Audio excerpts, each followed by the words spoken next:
अपने यूट्यूब के सभी भाई बहन को प्रणाम करती हूँ।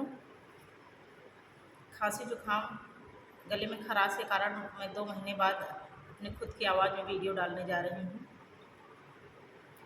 मैं आज अपनी मम्मी से श्री कृष्ण भगवान के गैया चराते समय की रास लीला भजन गीत लेकर आई हूँ।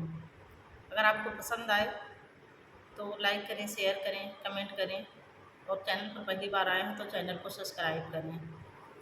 देखो सखी वृंदावन में वो तो बंसी श्याम बजावत है। देखो सखी वृंदावन में वो तो बंसी श्याम बजावत है।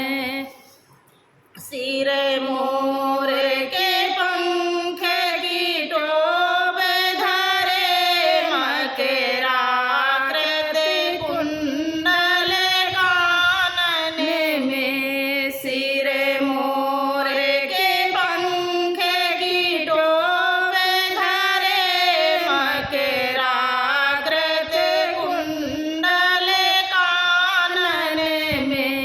नीली ग्वालन बालन के संगी में यमुना तट धेनु चरावत है। नीली ग्वालन बालन के संगी में यमुना तट धेनु चरावत है।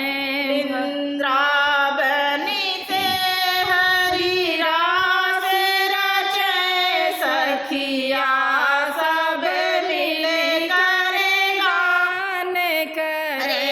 वृंदावनी से हरि रास रचे सखिया